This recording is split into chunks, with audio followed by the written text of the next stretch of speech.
My lord, I bring dreadful tidings. Let me guess, Mom forgot the Netflix password again. Nay, far worse, the king is dead, poisoned in the night by treacherous means. Your brother, the villainous cur, has seized the throne. He declares you a traitor. We must flee, my lord. You must rally in your barony to the south, amass an army, unite the loyal houses, and reclaim your birthright before the kingdom falls into ruin. Not now. I'm playing Heroes of Might and Magic 2. But that is it. Yeah, I know. Meta, right?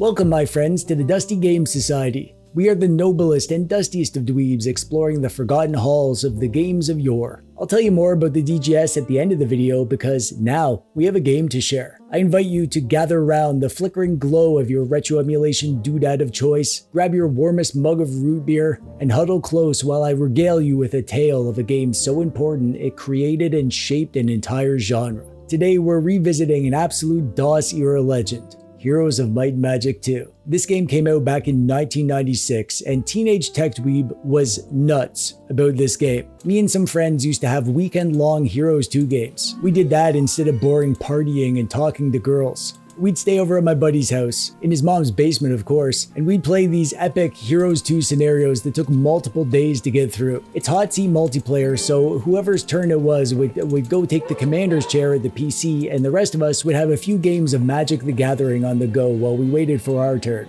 And yeah, as you can probably tell, obviously we were the coolest kids in the school.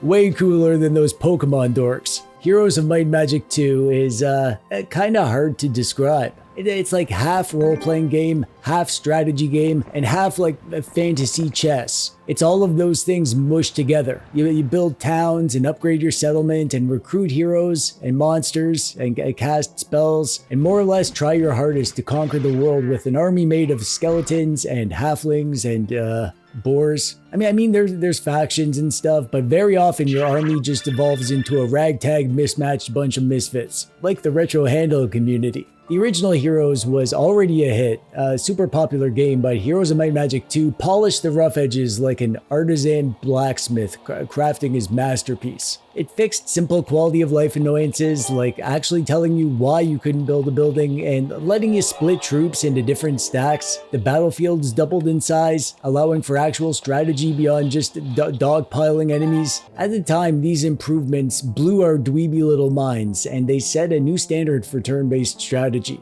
The series would go on after this to improve and add features and factions in the best game of the series, Heroes of Might and Magic 3, but Heroes 2 was the first time that the bones of the game were set into place in a way that kind of permeated throughout the generations to follow. And I like the quaint charm of this version because it's everything good from 3, just a bit simpler and smaller, easier to digest, like Fruit Loops. Now, look, Heroes of Might and Magic 2 isn't the kind of game you play for the story. It's entirely optional. Most of the real meat here is in crafting your own custom scenarios. Maybe playing some hot seat matches with your friends or your cat, or just obsessively taking over the world one gazebo at a time. That said, there is a campaign with a plot, and it's actually pretty good at pulling you in and giving the game some structure to go through. The setup is that King Iron Fist is dead, and now his two sons, Roland the Good and Archibald the not good, are bickering over who gets to wear the crown and sit on the throne. It's classic medieval sibling rivalry, like Game of Thrones if you replaced all the sex and violence with turn-based pikeman management. You pick a side at the start and then the story unfolds over a series of scenarios. Each chapter moves the narrative forward with little story blurbs between the missions that give you context to what you're doing and why you're suddenly storming a castle full of unicorns or whatever. There's a bit of political intrigue and some backstabbing, a few shocking betrayals, just enough flavor to keep you clicking that next scenario button to see what happens next. Is it an epic tale for the ages? No. But it gets the job done. Some nice light medieval drama to sprinkle throughout what is otherwise just a pure strategy game. The core gameplay loop of Heroes 2 is addictively simple. You start with a castle and a hero and some troops, and you build up your town, go out into the world and gather resources, find some fun hidden treasures or events on the map, save up gold, recruit creatures, get into lots of fights, and your ultimate goal is to battle enemy heroes and their armies and take over their castles. The beautifully pixelated maps are littered with treasures and artifacts and weirdly placed gazebos bursting with experience points for some reason. Your heroes level up, gaining new secondary skills or spells, and this RPG element feels genuinely rewarding. I really like growing my heroes. You get attached to these little guys. Something new in Heroes of Might and Magic 2 compared to the first game is creature upgrades. You can improve your creatures to stronger versions, but there's a catch. Upgrading your current troops costs double the gold compared to just buying the upgraded ones outright. It's like buying off-brand cereal because you can't afford Fruit Loops, and then paying extra to transform it into Fruit Loops anyway.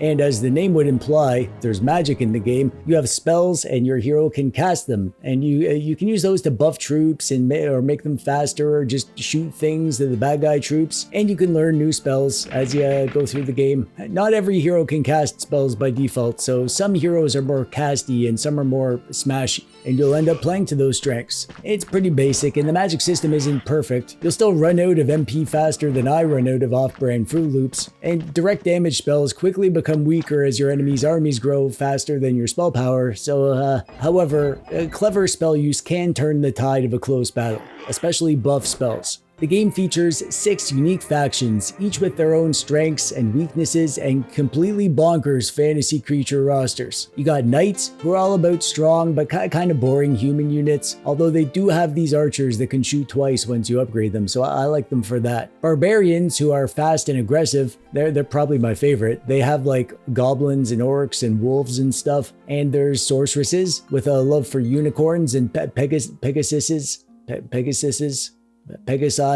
You have warlocks, which have like mythological creatures like centaurs and minotaurs, and they also get dragons, which are like the toughest troops in the game. Necromancers, who are commonly referred to as overpowered. I'm not an expert, and they felt pretty normal to me, but lots of people say they're too tough. And wizards that rely on magical constructs, boars, and lightning-flinging titans. The factions aren't just for flavor either. They completely change how you play, what kind of army you build, and how you manage your resources, which areas of the map you'll need to control. They're the strategic spice that makes every scenario feel different. Visually, Heroes of Might and Magic 2 holds up incredibly well, even today. This is one of my favorite looking DOS games like ever. The maps are colorful, whimsical, and beautifully detailed. It's like a medieval fantasy map that's come to life in pixel form. There's so much detail to everything, all these little units and locations on the map, and the overall vibe is just perfect. Even the interface feels like you're looking through a medieval fantasy manuscript on a 386 DOS PC. This is one of those games that I fire up on almost every device that I ever get because I know the look of it so well, and I love the look of it, and it just gets me excited about playing yet another game of Heroes of Might and Magic 2. And of course, there's the music. Oh my sweet synthy hurdy-gurdy gods, it's so lovely. Enchanting chiptune melodies and epic themes that turn even mundane menu navigation into a heroic quest. It's one of those things about the game that makes you enjoy playing it so much that the time flies by, and even if you get sick of the music or you want to enjoy something a bit more chill, just the sound effects alone are great. You can hear occasional gusts of wind and hear your horse's footsteps as he trots around the map. Great little exclamation sound effects for various things. The art and sound are reason enough to visit a land of wherever this is, that this game takes place. I forget, but that doesn't matter. It's worth playing just to soak up the vibes. And just like with off-brand Fruit Loops, the good vastly outweighs the bad, but there are a few things that I could complain about if I really tried. I didn't really care that much for the magic, to be honest. I'm more of a might guy than a magic guy, I guess. I didn't like how the magic could just throw a battle, and how I felt like I was leaving something on the table if I didn't go with a magic-heavy character and gameplay style. And also, there's too much random luck with the magic. Like how your mage guild might just decide, nope, no, you get nothing useful today. Like how my mom feels when it's my turn to do the dishes. And creature balance is all over the place. It's hard to know how battles will play out sometimes because the math is hidden in battle. Considering how much of what goes on here is a numbers game, the numbers are pretty inaccessible when you actually want to understand what's going on. And also the difficulty curve ramps up pretty brutally. Campaign missions go from manageable to, oh god, dear god, everyone's attacking from all directions faster than I can finish off a box of off-brand Fruit Loops. But those gripes are very small in the big picture. I keep coming back to this game even after all these years, simply because Heroes of Might and Magic 2 is just so absurdly fun. It's a medieval soap opera wrapped in vestments of charming graphics, cloaked in stellar music, and festooned with addictive gameplay that still feels fresh, still offers new surprises even after all these years. It also laid critical groundwork for Heroes 3, often considered the best in the series. And it is, but I get an extra boost of nostalgic dopamine when I boot up good old Heroes 2 on DOS. And yeah, speaking of which, thanks to modern DOS emulation, it's easier than ever to dive back into this classic. I played mostly on my Retro Power iNeo Ace, however I realized too late that the footage I was recording was all wonky because of the night shift filter I used, because I mostly played in bed at night. And also the cursor moving with a joystick, it felt fine when I was playing, but it didn't look great in video form. Kind of feels like you're watching a grandma play who doesn't know how to use a mouse. So I just played some of the game on my DOS PC to film just for this video, using DweebDOS obviously. And you can also buy this game on GOG if you want to try it without mucking about. And you can play the F-Heroes 2 port on Android or your retro doodad of choice. There's lots of ways you can play this, and it runs amazing even on lightweight hardware. Also, it can be a bit tricky to understand at first. A few of the DGS members needed some basic help at the start, so I'll link to a tutorial video of how to get started in the game if you need a helping hand figuring out the basics. And you honestly need to play this because it's so good. Whether you're revisiting the good old days of playing this on your old DOS PC in your friend's basement during your Heroes of Might and Magic 2 parties, or experiencing it for the first time, it's a perfect example of old school gaming done right. Games built so well that they stand the test of time and are just as fun today as they were back in medieval times, when they came out on our medieval DOS PCs.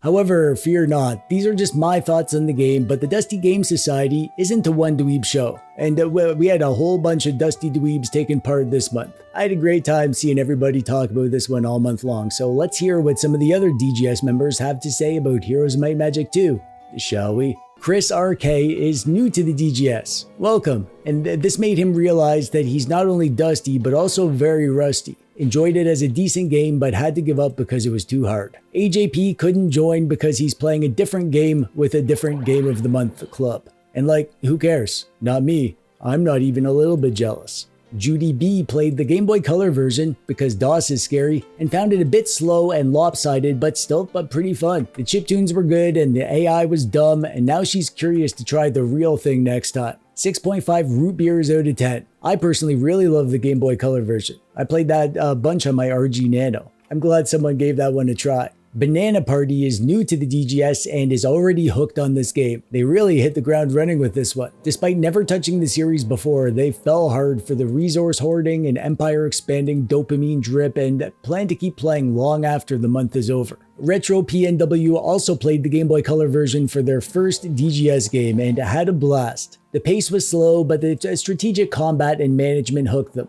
Would have been a childhood favorite, and they're looking forward to more dusty adventures. Jot N had a long tragic history with Heroes of Might and Magic 2. They lost time, lost sleep, possibly lost homework. This month, the Game Boy Color version swooped in like a pocket-sized time thief. Perfect for bite-sized sessions. 10 out of 10, just one more turn moments. GPU wouldn't have picked up Heroes of Might and Magic 2 on their own, but ended up really enjoying it after a bit of a learning curve and a helpful tutorial video. Put in 7 hours and wants to keep going. If only the dang Switch 2 hadn't shown up to steal the spotlight. This was GPU's first month with the DGS2, so thanks for joining, buddy. All the new members, thank you so much. I love seeing new faces. Zonger joined the DGS for Hidden Gems, and oh boy, Heroes of Might and Magic 2 delivered. They're not usually into turn-based games, but the strategy and timeless pixel art won them over. Brutally hard, but they're hooked, and it runs great on the Steam Deck too. The Shibushi found Heroes of Might and Magic 2 to be the hardest DGS game pick yet, but also one of the most satisfying. The AI is relentless, the strategy is deep,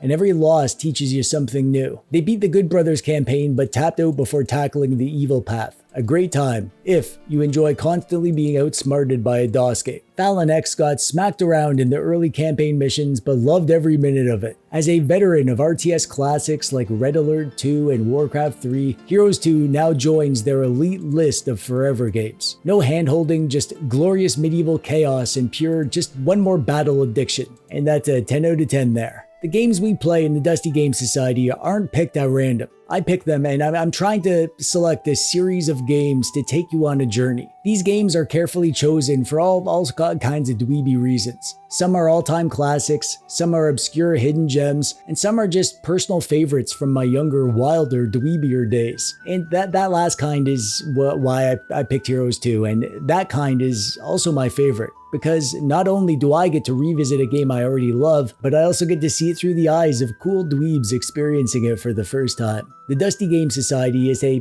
perk for the patrons of TechDweeb. Each month I pick a retro game, we all play it together, we swap tips, share our struggles, or just make fun of the cutscenes. It's like a book club but with less reading and more dragons. If you want to support the deeply important work that I do, and join the DGS as a bonus, there's a link in the thingy below. But even if you don't toss your hard-earned money at a hand-flapping, basement-dwelling nerd on the internet, I hope you enjoyed this little adventure through Heroes of Might and Magic 2. Give it a try on your PC or whatever retro emulation rectangle you've got, and if you do, you should share your thoughts in the comments. It won't make it into the video, but it will be immortalized in the sacred TechDweeb comment section, which is the next best thing to being chiseled into a stone slab for the ages. If you think about it. And from all of us at the DGS, until next time, stay dusty, my friends.